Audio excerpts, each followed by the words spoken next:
একজন গাই কিনতে যাবে সাড়াবিটের হাটে, টাকা পয়সা সব রেডি, বোর কাছে করছে যে আমি গাই কিনে নিয়ে আসি, তুমি আরিফাতিল রেডি হলো, দোয়া গাই কিনবো রেডি রেখে, সেই যাতে দুধ দোয়ানো যায়। বউ কাছে যে তুমি ইনশাআল্লাহ কও, গরুর হাটে কত চোর ডাকায় ইনশাআল্লাহ। আরে আমারটা কোন জায়গা তুইছি, চোরের আব্বাও জানে, লুঙ্গি পরে তার নিচে পায়জামা পরে তার নিচে জাঙ্গিয়ে জাঙ্গিয়ে তল ফকেটে তুইছি, আর আমারটা যে আমি গাই কিনবো জায়গার ইনশাআল্লাহ কি আছে, কলই না ইনশাআল্লাহ। পরে গাইটাই যাইয়ে দেহে শুনে দামদার ঠিক করে জন দেবে, ওই সময় যাতে রেলে গোবর মাহানো, 3-4 জন আর কাকা পকেটে হাত দিয়ে নাতে গোবর চলেন হাত ধোয়াই দেয়, টি বলে হাত ধোয়াতে যে 3-4 জনে গিরে হাত ধোয়াচ্ছে, আর একজনের চাপতিছে পিছন দিয়ে, একজন অপারেশন করে বাড়ি নিয়ে গেছে তল দিয়ে। পরে এসে হাত দিয়ে পকেটে হাত দিয়েছে, হাত তল দিয়ে বারো গেছে, টাকা নাই, টাকা দেবে কয়। গাই কিনতে বাড়ি চলে আসছে, রাত 10টা-11টা বাজে গেছে, বাড়ি আসতি আইসে বাড়ির বাইরে দরজায় দাঁড়ায় খটখটি দিচ্ছে। তো বউতে জিজ্ঞাসা কে, কাজে ইনশাআল্লাহ আমি। এখন ইনশাআল্লাহ সাজিয়ে, কি খবর গাই, কাজে ইনশাআল্লাহ কিনি নেই। কেন কেন না, ইনশাআল্লাহ টাকা চলে নিয়ে গেছে, এখন ইনশাআল্লাহ রানিং হয়ে গেছে। এই ইনশাআল্লাহর পরে তো জায়গা বুঝে করতে হবে। অনেক সময় ওলামায়ে কিরাম স্টেজে ঘোষক যারা, তারা কয় আমাদের প্রধান বক্তা ইনশাআল্লাহ স্টেজে পৌঁছে গেছে। স্টেজে পৌঁছানোর পরে ইনশাআল্লাহ আছে নাকি? আলহামদুলিল্লাহ বা মাশাআল্লাহ। সামনে রয়েছে তার নাম ইনশাআল্লাহ, হুজুর আসবেন ইনশাআল্লাহ, হুজুর এক্ষুনি চলে আসবেন ইনশাআল্লাহ, স্টেজে বসা আছে ইনশাআল্লাহ। কথা কতি দিছে ভাই না, আগে একদিন আমার নাম একজন ঘোষণা দিতে বলতে, হযরত মাওলানা আন্তর্জাতিক খ্যাতি সম্পন্ন হযরত মাওলানা নাসির উদ্দিন নাওয়ারাল্লাহু মারকাদা। এই নাও আপনারা পাবলিকটা খালি খালি আসছেন, টের পান নাই কি জন্য আসছেন, সবাই আসতেছে সেই তালে তালে। এর তর্জমা হলো যে না, এই নাওয়ারাল্লাহু মারকাদা হলো মরা মানুষের জন্য দোয়া, আল্লাহ ওনার কবরকে নূরে রহমতে ভরপুর। আমি চেয়ারে বসে আমার কবরে নূর দিয়ে ভর্তিছি, একজন আলেম মানুষ। আমার ফোন করে কয় একজন, হুজুর আমাদের এলাকায় যে কোনো জায়গা আমরা 10-12 জন বসলি সবসময় আপনার সমালোচনা করি, কি যে ভালোবাসি আপনার, সবসময় আপনার সমালোচনা করি, আমাদের জায়গায় একটা মাহফিল দেবো বলে আমরা ষড়যন্ত্র করতেছি।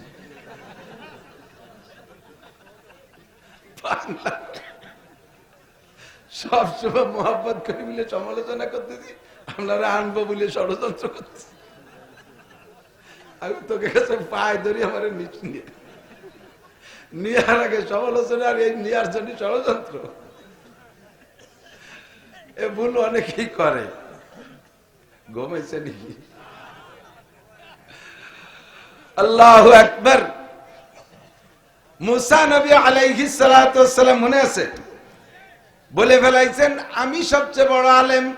আল্লাহ কয় মুসা কথা সত্য, তবে তোমার বাচন ভঙ্গি সুন্দর হয় নাই। বাচন ভঙ্গি সুন্দর কেন হলো না, এর জন্য তোমাকে শিখতে যেতে হবে, শিখতে যেতে হবে বাচন ভঙ্গি। তুমি যদি বলতে আল্লাহু আলামু মান হুয়া আলামু ফিদ দুনিয়া মা সাল্লাহ, আল্লাহই ভালো জানে সবচেয়ে বড় আলেম কে, আমার কাছে ছেড়ে দিলে আমি বলে দিতাম, সার্টিফিকেট দিয়ে দিতাম বর্তমান বিশ্বে আমার মুসা সবচেয়ে বড় আলেম, আমি বলে দিতাম। কিন্তু নিজে নিজে যে বলছো আমি বড় আলেম, কাজেই তোমার বড় আলেমের সাথে একটা শিক্ষা সফরে যেতে হবে। আল্লাহ পাক অর্ডার করলেন, সঙ্গে নিলেন ইউসা ইবনে নুন আলাইহিস সালামকে। দুইজনে যাইতে যাইতে ইউসা ইবনে নুনকে বলছে একটা ভাজা মাছ নাও, খাবার নাও, এগুলো নাও, সামনে আমরা চলবো, যে জায়গা যে ভাজা মাছটা হারিয়ে যাবে ওই জায়গা আমাদের শিক্ষা সফর শুরু হবে। যাইতে যাইতে এক জায়গা পাথর মাথার নিচে দিয়ে দুইজন ঘুমিয়ে গেছে। ঘুম থেকে উঠে আবার রওনা দিয়ে কত দূর চলে গেছে, যাওয়ার পরে ক্লান্ত হয়ে গেছে। মুসা আলাইহিস সালাম বলতেছে, ও ইউসা, ব্যাগে যে খাবার আছে বের করো, ক্ষুধা লাগছে, কষ্ট হয়ে গেছে। এবার ব্যাগ খুলে যখন খাবার বের করছে, রুটি খেজুর পানি সব আছে, সেই ভাজা মাছটা নাই। মুসা আলাইহিস সালাম কয় মাছ গেল কোন জায়গায়, তুই কোন ফাঁকে খাইছিস? আল্লাহর কি হুজুর আমি খাই নেই। গেল কোন জায়গা? ওলা মানসানি হুইল্লা শাইতানুন আযকুরা। কয় কইছি না মাছ যে জায়গা হারাই যাবে তুই সেই জায়গা থেকে খবর, খাদেম তোর সাথে এই জন্যই রাখতে হয়, ঠিক না? খাদেম এগুলো স্মরণ করে, দেখ পিসাব গোড়ার বিটি চড়িয়ে যাচ্ছে খাদেমেরটার সাথে, তো খাদেম নিচে যে আটপে আর পিসাব ঘোড়ায় যাবে, এক ঘোড়ায় এবার দুইজন তো সত্যি পারে না। তো পিসাব কইছে যে তুই খেয়াল রাখিস, কিছু পড়লি দেখিস, তুই ব্যাগ বগে তো তাই অনেক সময় এগুলো পড়ে গেলি দেখিস। কদ্দুর যাই এক মঞ্জিলের যে সে জায়গা মেসাক নাই, তারপরে হুজুরি রুমাইল নাই, পাগড়ি নাই, এগুলো লাঠি নাই, তসবি নাই কিছু। এই যে এতটা পড়ছে, তুই পিছনে ছিলি না? হ্যাঁ পড়ছে তো, আমি দেখছি তো। আপনি কইছেন না যা পড়ে দেখিস, আমি তো দেখছি কোনটা কোনে পড়ছে, সব আমি দেখছি কোনটা কোনে পড়ছে। আরে আবাল রে, খাদেম বানাইছি, শয়তান যা পড়বে তুই কুড়বি, যা পড়বে কুড়াইয়া খুঁটিয়ে নিয়ে আসবি, এরপরে থাকবে। আর তুই সেই জন্যই রাখছিলি। জি হুজুর আর বলবেন। ফিরে মঞ্জিলি যাইয়ে নামছে, নামিয়ে দেয় যে ব্যাগ ভরা ঘোড়ার গোবর। কি কয় যে এগুলো পড়ছে তাই খুঁটিয়ে নিয়েছি। খাদেমরাকে খেদমতের জন্য অ্যাক্সিডেন্ট কোথায় কি হবে খবর রাখবি। ঈসা ইবনে নূন আলাইহিস সালাম উনিও পরবর্তীতে নবী হয়েছিলেন। উনাকে বলছে তুই আমার খাদেম, এই মাছ কোন জায়গা হারায় খবর রাখবি। এক মঞ্জিল যাওয়ার পরে মাছ হারাই গেছে, এবার পাই না। কি খবর, তোর নাই দায়িত্ব ছিল, নবী হবেন তো অভদ্র তো না। আমরা হইলে কি করতাম, স্যার আর ছাত্র যদি একসাথে যায়, উস্তাদ আর ছাত্র যদি একসাথে যায়, এমন কিছু হইলে যদি ভুল হয়ে যায়, উস্তাদ যদি ছাত্ররে কাই তুই খেয়াল রাখলি না কেন, এ জামানার ছাত্ররা কয় তো খালি আমি খেলবো, আপনি পারেন নাই, আপনি ছেলের সাথে খালি আমারে ভুল ধরেন। ঈসা ইবনে নূন নবী হবে ভদ্র, ভদ্রতার সাথে জবাব দিয়েছে। কি সুন্দর কথা, শিখে নেন। আমা আনসারিহু ইল্লা শাইতানু আন আযকুরা। হুজুর সত্যি দায়িত্ব ছিল, কিন্তু শয়তানে ভুলে গেছে, টের পাইনি কোন ফাঁকি ঘটনা ঘটে গেছে। পায়ের কদমে কদমে ব্যাক করে আসছে, পায়ের মরুভূমির ভিতরে পাও যদ্দূর হেঁটে গেছে, সেই পায়ে পায়ে আইসা সেই পাথরের কাছে আইসা দেখে পানির মধ্যে সুড়ঙ্গ ফাঁকা হয়ে রয়েছে। সারাবা আয়াত মুখস্থ নাই পুরোপুরি, ওখানে সুড়ঙ্গ হয়ে পড়ে রয়েছে। সেই ভাজা মাছ তাজা হইয়া পানির মধ্যে চলে গেছে, পানি ওই জায়গা মেশে নাই। লম্বা কিসসা বেশি বলবো না, ছোট্ট একটু বলবো। আল্লাহু আকবার। হযরত মুসা আলাইহিস সালামের পরে ঈসা ইবনে নূনকে বিদায় দিয়ে বলে তুই যা, সফরে দুইজনই দরকার, এতক্ষণ আমার সাথে কেউ ছিল না বিদায় তোরে রাখছি, এখন পেয়ে গেছি খিজির আলাইহিস সালামের সাথে সাক্ষাৎ। খিজির আলাইহিস সালামের সাক্ষাতের পরে ঈসা ইবনে নূনকে বিদায় দিয়েছে। এবার দুইজন নদীর পাড় দিয়ে হাঁটে। ওই নদী কত দূর যাইয়া পার হয়ে উপার যেতে হবে। এই উপার যাওয়ার ভিতরে নৌকায় যখন উঠে মাঝ নদীতে গেছে, আল্লাহু আকবার, তখন দেখে একটা পাখি পানির মধ্যে মুখ দিয়া ঠোঁট দিয়ে পানি পান করলো। হয়তো এক ফোঁটা পানি পান করছে, আর এক ফোঁটা পানি তার ঠোঁট থেকে পড়ে গেছে। খিজির আলাইহিস সালাম মুসা আলাইহিস সালামকে ডাইকে কয়, ভাই মুসা দেখেছেন এই পাখিটা কি করলো? কয় হ্যাঁ দেখেছি। বলেন কি করেছে? কয় ওই পাখিটা পানি পান করছে। আনুমানিক কতটুকু পানি খাইছে? কয় এক ফোঁটা পরিমাণ, ঠোঁট থেকে পড়ে গেছে আর এক ফোঁটা। খিজির আলাইহিস সালাম বলে, ও মুসা বলো, এই পাখিটাই সাগরের থেকে এক ফোঁটা পানি পান করেছে, তাতে সাগরের থেকে কতটুক পানি কমতে পারে? কয়াত, এক হাত না দেড় হাত? সাগরের থেকে একটা পাখিতে এক ফোঁটা পানি পান করলে পুরো সাগরের থেকে এক হাত পানি কমবে না? আপনারা কি করেন? কতটুক কমবে মাপার কোন যন্ত্র আছে? মুসা আলাইহিস সালামকে আপনার সাথে আমার তা হবে না। এই শুরু হচ্ছে দরিয়ে কি আরম্ভ বললেন, এটা পুলা পানিও জিজ্ঞেস করে না। এত বড় সাগরের থেকে এক ফোঁটা পানি পাখিতে পান করছে, আর কতটুক পানি কমছে আমি কি দিয়ে মাপিয়ে কব? এতে এক ফোঁটা কমছে, মানে এক ফোঁটা তো দেখার মতো নেই, কথা জিজ্ঞেস করেন কেন? খিজির আলাইহিস সালাম কয়, মুসা নো টক বাট উস্কুত, কথা কবেন না, শিখবেন খালি। সফরের নাম হলো শিক্ষা সফর। আপনারে শিখাইতে জন্য আল্লাহ আমারে পাঠাইছে, আপনি এখান থেকে শিক্ষা নেন। আপনার বহুত এলেম, অনেক এলেমের মালিক আপনি, তবে আপনার 1000 পারা 10 লক্ষ আয়াতের তৌরাতের হাফেজ সহ আসমানি সব কিতাবের যদি আপনি হাফেজ হন, তাহলে আমি আর আপনি দুইজনের না সারা দুনিয়ার সমস্ত মানুষের এলেম আর আল্লাহর এলেমের পার্থক্য বোঝানোর জন্য আল্লাহ এই ঘটনা ঘটাই দেখাইছে। ঘটনাটা কি?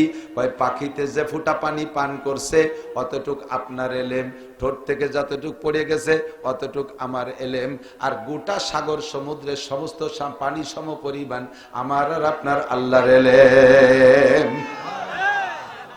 কাজে এবার আপনি বলেন আপনি কতটুক আলেম? সারা দুনিয়া সব জ্ঞানী গুণী বিজ্ঞানীদের এলেম আল্লাহ কি পরিমাণ দিয়েছে। ভাই বলতেছিল কত কিছু তারা বানাইছে, রকেট বানাইছে, বিমান বানাইছে, মঙ্গল গ্রহে যায়, চাঁদের দেশে যাইয়া জায়গা জমি কিনা বেচা করে, মধ্য আকর্ষণে স্টেশন বানাইছে, এক বোমায় দিয়ে সারা দুনিয়া জ্বালাই দিতে পারে, 6 মাইল মাটির নিচে কি আছে তা কইতে পারে, এক মুঠ মাটি ধরে শুয়ে বলে দিতে পারে এই জায়গা ব্রিজ হবে কি হবে না, কততলা বিল্ডিং এই জায়গা ধৈর্য ক্ষমতা আছে। এত জ্ঞান মানুষকে দেশে হাঁস ছাড়া ডিম বানায়, ধান ছাড়া চাইল বানায়, এত কিছু মানুষ পারে, কিন্তু 5টা জিনিস পারে না।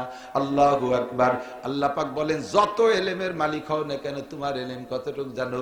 আমা উতিতুম মিনাল ইলমি ইল্লা কালিল। তোমার একেবারে জাররা পরিমাণ এলেম দিছি, তোমারে আমি এক ফোঁটাও দেইনি।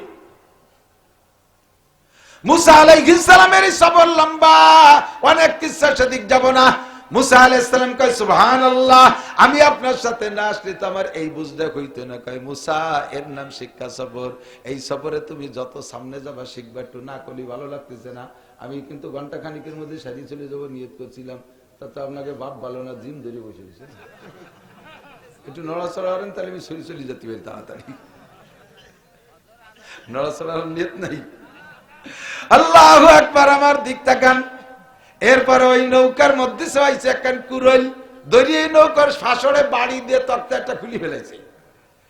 মুসা আলাইহিস সালাম কোনো কথা কয় মানুষ, উনি কয় কাজটা করলেন কি?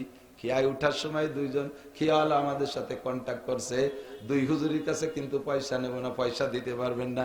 অনেক সময় আল্লাহর রহমতে ফজিলত আমরাও পাই। বাসে উঠতে গেলে বাসে ওঠার পরে সুপারভাইজার কয় হুজুর টাকা দেবেন না, আগেই বলে নেন টাকা দেবেন না। এখন লাইনের যত গাড়ি আছে বাংলাদেশের সব গাড়িতে উঠলে, গাড়িতে তো এখন উঠি না, তবে গাড়িতে উঠলে পয়সা নেয় না, আগেরটাই বলে সম্মানটা প্রদর্শন করে। এই মুসা আর খিজির আলাইহিস সালাম যখন নৌকায় উঠবে, খেয়ালা বলছে সবাই টাকা দেবে, আপনারা 2 পিসাব টাকা দেবেন না। খিজির আলাইহিস সালামকে মুসা আলাইহিস সালাম বলে, ভাই এই লোকটা আমাদেরকে আগের থেকে কন্টাক্ট করে একরাম এহতেরাম করলো, আমাদের কাছ থেকে পয়সা নেবে না, সেই লোকটারে এমন একটা দম্ম ডেঙ্গাইতে ক্ষতি কেন করলেন? নৌকোখানের ফসলের থেকে একটা তক্তা বড় ভেঙে ফেলাই দিলেন, কাজ ধরলেন কি? খিজির আলাইহিস সালাম এর আগে বলছিলেন মুসা তুমি আমার সাথে থাকতে পারবে না। কয় যে হুজুর আমার মনে নাই, আমি যে এই কথা যে কব না, তা কওয়ার কথা ছিল না, কওয়ার কথা ছিল তা ভুলে গেছি আমি। আচ্ছা সামনে তারে ভুল হবে না। কয় যে তা কেন করলেন এই ব্যাখ্যা এখন না দিয়া, নদী পার হইয়া কত দূর যাওয়ার পরে যে দেখে এক জায়গা পোলাপান খেলাধুলা করতেছে, ওর মধ্যে একটা পোলা, ছোট্ট একটা পোলারে দইরা দেওয়ালের সাথে বাড়ি দিয়ে মাথাটা ফাটায় মারিয়ে ফেলাইছে। মুসা আলাইহিস সালাম বলেন কাতালতা নাফসান বিগাইরি নাফস, আপনি এই ছেলেটারে অনার্থক মারছেন, কাজটা কি ভালো করছেন? অট্টুফুলা কি অন্যায় করছে? খিজির আলাইহিস সালাম কয় আলাম আকুল্লাকা ইন্নাকা লান তাস্তাতিয়া মাইয়া সাবরা, বলছিলাম না তুমি আমার সাথে থাকতে পারবে না, খালি হেদর বেদর আরো কিছু কিছু গণ কথা, আবুল কালাম সব গণ কথা কয়, টোকে থামাইছি। আমরা বক্তারা স্টেজে অনেক কথা কই, তবে যখন একা বসি তখন কোনো গণ কথা ভালো লাগে না, শুনতেই মনে চায় না। কেউ গণ কথা করি খুব বিরক্ত লাগে, আর আমরাও কথা বলি স্টেজে সব কয়ে যায়, তো এরপরে মাথায় আর সয় না গণ কথা। মুসা আলাইহিস সালামকে খিজির আলাইহিস সালাম বলতেছেন আমি বলছিলাম না আপনি থাকতে পারবেন না, খালি গণ কথা কন। ঠিক আছে ফিরে যদি কই তাহলে আমি থাকবোই না, তুমি আকামেটারটা করবার আমি করতে পারবো না। কদ্দূর যাইয়া ক্ষুধা লাগছে, 2 জনের হাঁটতে হাঁটতে ক্লান্ত হয়ে গেছে। শিক্ষা সফর ভালো করে দেখবেন, ক্লাসে শিক্ষা কারে কয় না, কইও পারতেছি না। কত দূর যাওয়ার পরে হাঁটতে হাঁটতে ক্ষুধা লেগে গেছে, ক্লান্ত হয়ে গেছে, সারা গ্রাম ভরে লজিং খুঁজছে, কোনো বাড়ি লজিং হয় না, কেউ এক মুঠ খাতি দেই নেই। ক্লান্ত হয়ে গাছতলা বসে রয়েছে, দেখে বিশাল একটা বিল্ডিং, 30 হাত উঁচু, 50 হাত লম্বা, 150 হাত লম্বা আর 30 হাত চওড়া। এই বিল্ডিংটা কায়তুয়ে পড়ে যায়, ভাব এক পাশ ফাঁসাসন নিয়ে গেছে। মুসা আলাইহিস সালামকে খিজির আলাইহিস সালাম বলতেছে ভাই ধরেন তো বিল্ডিংটা ঠেলে সোজা হয়ে দিই। মুসা আলাইহিস সালাম তো কাপটি ধরে রয়েছে, এবার কথা কলি তো রাখবে না রে সাথে, কোনো মতে সহ্য আছে না। এই গ্রামের মানুষ বাদ দেই নেই, তাকে দালান কেন সোজা হতে যাব, এই দুঃখী যাবে না ভাব। তারপর উনি কইছে ঠেলে, 2 জনে ঠেলাতেছে, খুদার কুদরত মজেজায় সোজা হয়ে গেছে। কন্যা সুবহানাল্লাহ, এত বড় বিল্ডিং 2 জনে ঠেলে সোজা হয়ে যায়, আর দেশে ধাক্কা মারছে সোজা হয়ে গেছে। সোজা টোজা করে কষ্ট তো কাটি কইছেই, এখন এসে আর একদিক মুখ ফিরে কইছে থাকতে তো পারবোই না। এই অর্বে আর প্রতি গেলি পারা দোষ হয়ে যায়। এখন কইতেছে যে এই যে গ্রামের মানুষ আজকে ভাত দিল না, একটা রুটি দিল না, এক গ্লাস পানি দিল না, একটা খেজুর দিল, তাগে দালান কেন সোজা উঠতে যাবো? পোলাপান কথা কইস না, একটু শেখ আইছিস তো টোটোতে যে শুয়ে থাকতে পারিস না। সে চানাচুর বাদামের দোকান কর্নে শেষ হয়ে গেছে, বাড়ি যা। আর না চুপ করে শোন, একদিন দুইয়ে খাতি পারবি, আমরা এক সময় থাকবো না। আল্লাহ যদি স্টেজে নিয়ে আসে এইগুলো কইলে দেখবি হাজার হাজার টাকা মাইকির হলো বাড়ি দাম হু দিলিটা। এখন কয় খিজির আলাইহিস সালাম বলতেছে, হাদা ফিরাকু বাইনি ওয়া বাইনিকা সাউনাব্বিউকা বিতা'বিলি মা লাম তাসতাতি আলাইহি সাবরা। ও মুসা, আর তোমার সাথে নিয়ে ঘোরা যাবে না, চলে যাবা। তবে যদি ব্যাখ্যা না দেই জীবন ভরে আমার পর কুদারণা থাকবে। আমি অনার্থক পোলা মারি, ভালো নৌকোটারে খালি খালি ভেঙে বেলাই, আর যে দেশের মানুষ বাদ দেয় না তাকে দালান ঠেলে সুজয়রে বেড়াই। এইগুলো বলে তোমার আমার উপরে একটা বজ্জান থেকে যাবে। কাজেই যে বিষয় পর তুমি চুপ করে ধৈর্য ধারণ করে থাকতে পারলে না, ওর ব্যাখ্যা একটু শুনে যাও। কয় বলেন। এক নম্বরে নৌকোতে শুরু করেন। কয় যে নৌকো ভাঙলাম তার কারণ হলো আমরা নেমে যাওয়ার পরে আমাকে আল্লাহ জানাই দিয়েছে একজন জালেম বাদশা আসতেছে। ওই জালেম বাদশা যদি নিখুঁত নৌকা পায় তাহলে যত বড় গরিব আর অভাবী হোক না কেন তার কাছ থেকে নৌকাটা ছিনতাই করে নিয়ে যায়। এখন ওই লোকটা যিনি খেয়া পায়, ওর জীবিকা নির্বাহের একমাত্র উপকরণ নৌকা খান। ওই লোকটা যদি একটু পরে জালেম বাদশার হাতে ধরা পড়ে নৌকাটা পুরা নিয়ে যাবে। আর নৌকায় যদি কোনো জায়গা খুঁত আর ভাঙ্গা পায় তাহলে নেয় না। আমি একটা তক্তা ভেঙে দিছি, নৌকাটা তার হাতে রয়ে গেছে, লোকটা পরে তক্তাটা লাগায় কাজে লাগাইতে পারবে। আর ভালো থাকলে জালেম নিয়ে যাইতো, লোকটা কত বড় বিপদে পড়তো। বলো মুসা, আমি কি নৌকো ভাঙ্গে ভালো করছি না মন্দ করছি? মুসা আলাইহিস সালামকে এরকম নৌকো পালি ভাঙবেন? ভাঙবো তো, তোমার মতো সাথী থাকলে নৌকো ভাঙ্গার কায়দা আছে? এটা তো জব দিলেন সুন্দর জব।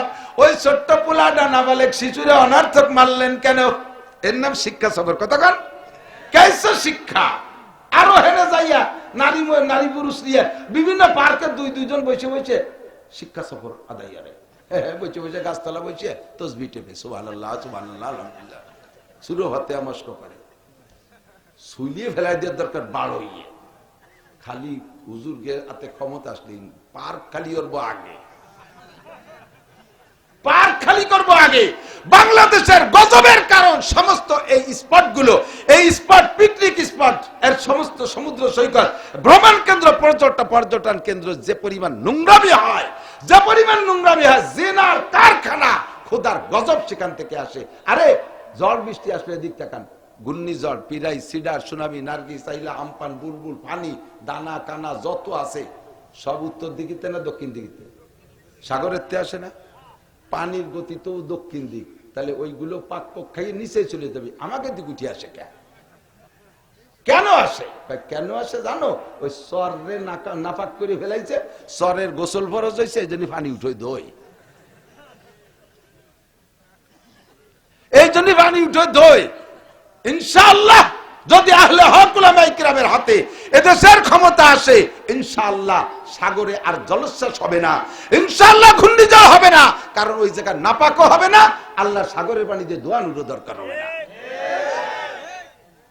না আদাবি দিয়ে গেছে, ঠিক বাগ হয়ে গেছে বেশি। সবাই কান ঠিক, সত্যি ঠিক। যদি এই সুযোগ আসে সমর্থনে থাকবেন কারা কারা?